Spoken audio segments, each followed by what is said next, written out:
come, women can.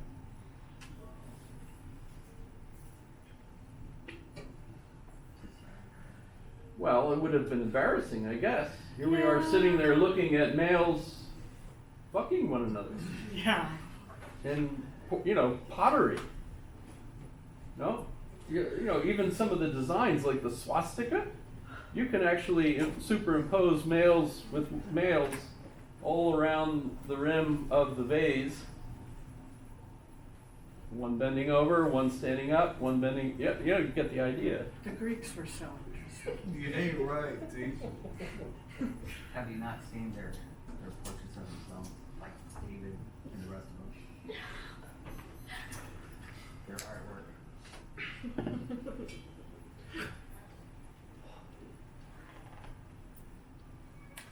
So, welcome to philosophy. Maybe I've piqued your interest or I embarrassed you to death and you're never going to come ever again. I hope you keep coming.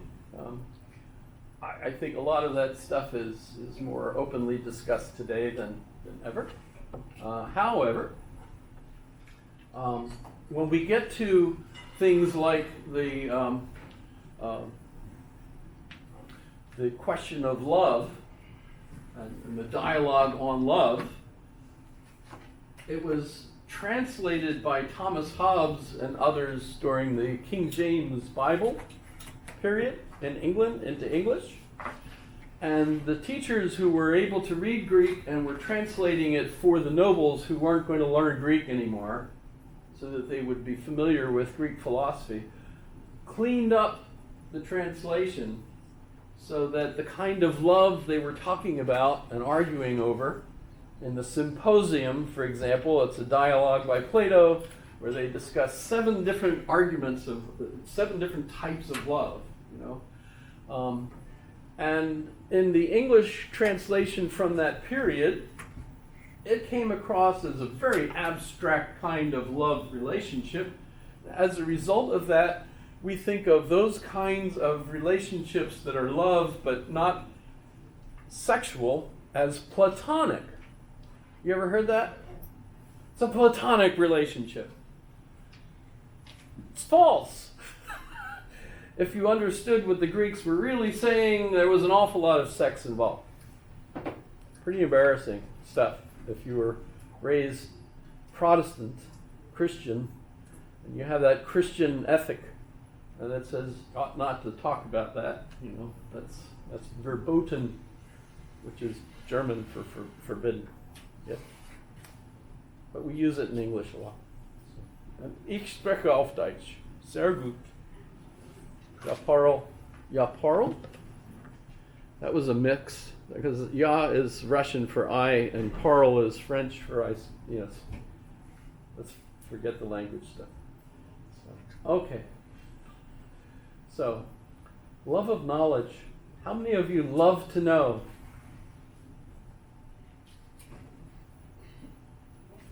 Aristotle was right.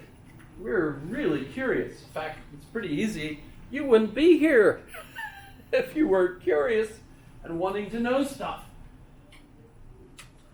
How practical is it studying philosophy, though? Because philosophy is really the big picture. My intention is to take you on a quick kind of roller coaster ride through the history of thought. 15 weeks. So roughly one philosopher a day, sometimes 2 or 3, depending on how quickly we have to throw them all together, so that you're at least familiar with them, with the problems that they were facing.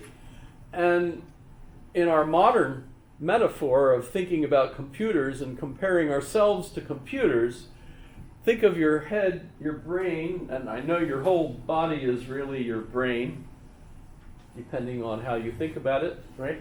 But when you think of your brain as up here, you can think of this as your neck top, right? So you have a computer, your neck top, right? Instead of a laptop. And you're loading software in it all the time, starting with an operating system. What's your operating system? What would be the metaphor of operating system in your brain? I would agree. I mean, we could come up with it's a metaphor. You could do all sorts of things with a metaphor, right? But, strictly speaking, I think we have different languages, roughly 7,000 human languages. If the majority ruled and the democracy said, the majority language is the language that everybody ought to speak, we would have to vote for Chinese.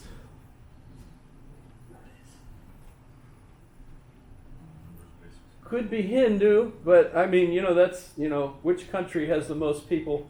What language do they speak? India doesn't just speak Hindu. They have other languages, Bengali, and so on.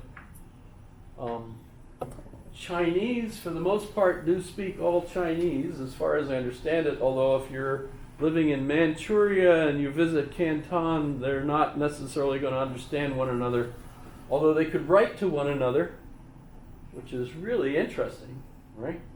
But yeah, there's more Chinese speakers, and Chinese language did not have a period to end a sentence. In other words, they didn't have sentences until it became obvious that in the Western languages, we have periods and sentences. And as a result of that, in the 21st century, maybe it was the 20th, I guess it was the 20th, China developed a symbol that represented a period and added it. And so they started having sentences. But when you still analyze what the Chinese say, it's a series of thought pictures. So there's no predicate. There's no subject verb. Right? Can you give me a true sentence? Probably not. This is a true sentence. And I think yours was too. But how do you make just real quick, this is fun. I love this one.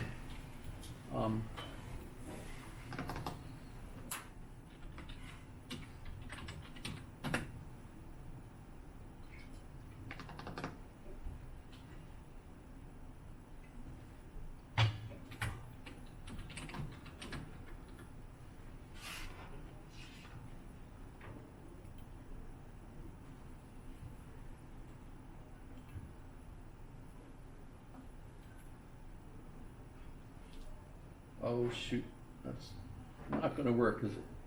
Ah, okay. So, I don't know if you can see that or not, but there's 4 types of statements that you could make that are either true or false. And we call them an A statement, an E statement, an I statement, and an O statement. A statements are all of the subject are predicate.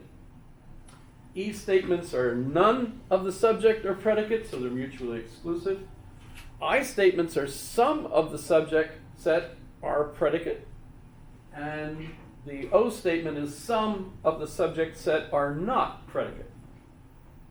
That's odd, but if you study the statements that we make that we think of as true or false, they actually do fit into one of these 4 types, maybe a compound. So lots of statements that we make that are true or false can actually be compound statements, which we could break down to sort of like atomic statements that are one or the other. And we could figure out whether the statement is true or false because what's said in the statement matches what we think is the case in reality.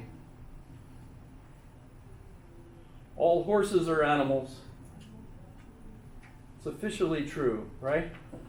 Definitional even, right? But we wouldn't be able to say that all animals are horses. Right? See how that works? Well, notice that is subject predicate, and the reason we can think of it as a true or false statement based on these kinds of arrangements, thank you Aristotle, by the way, who may have invented this. we have true or false statements. The Chinese language doesn't. By the way, this is interesting to me because I live in Alaska. Natives speak languages that are Asian-based. And even though when the missionaries kind of came up with a dictionary for them, you know, you could buy an Athabascan dictionary, very confusing. You could buy a Yupik dictionary, 2,000 Russian loanwords, but you get the idea, right? But they created an alphabet, a Western type alphabet for it, and it occurs to me that actually they would have been much closer to using the Chinese or Japanese or Korean kinds of pictographs which depict a thing.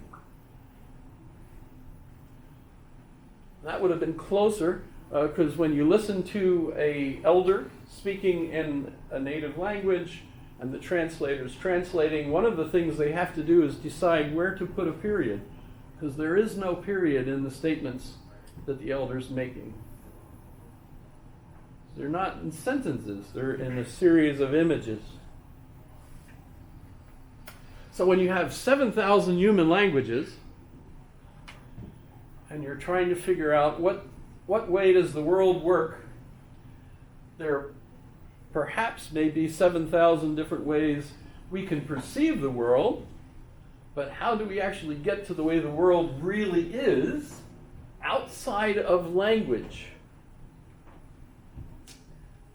Is that possible? Because any way you would describe it would be within language. So it sounds like it's a trap. And that language is, in a sense, structuring your thinking. That's why I hate Latin, because it sounds robotic.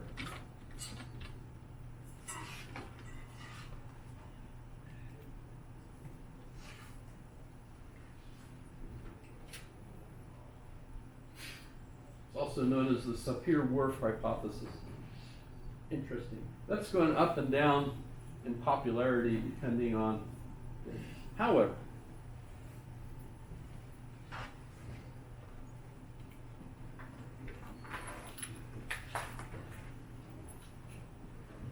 are you leaving? I need to use the bathroom. Oh, it's down the hall. Please come back. I'll think about it. So, by the way, are all of you here? If you're not here, raise your hand.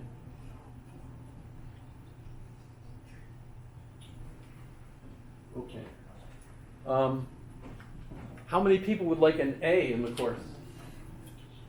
While she's gone, I think I'll tell you this. We'll have to brief her when she gets back. Everybody can get an A in this course. It's not a deal to me. You know, do come, and I have 3 tests, and I'll ask you a quiz question every class. I actually have them posted already. And the tests are posted too. And a term paper. So I asked for 3,000 words in the term paper on a philosopher from a list that I have posted. Or you can come up with someone that you prefer, but check with me first. The quizzes I'll ask each day. Like today, for example, the quiz question is, what are the 10 commandments? Don't answer them, right? Think to yourself, how many of them do you know? What are they? I'm asking, what are they? You know, like 10. There should be 10, right? It's a memory thing. I'm not proselytizing. I'm not being like, what state is it that currently was trying to make sure every school had the 10 commandments on the wall? Oklahoma? You want to keep track of all this stuff? The one judge, I read an article today, this morning, that said, the one judge said, I picture the kids in grammar school looking at these 10 commandments, and the one kid says, I honor my mom and dad, and I won't lie, but how do I do adultery? what age do you have to be before you could do adultery? You know? In those days. And by the way, you can avoid it. Earlier you can get married. Suppose. Frankly, I have to admit, this is just honest. I don't know how you would do it. I mean, I've been married 53 years. It worked for us. We made that commitment. And we're still married. In fact, we're also at the age, both of us, where we're post-sexual. It's just goes away after a while. Kind of silly. But even Aristotle said that 50 is the golden age, the median age at which it's terrific because you still have your mind,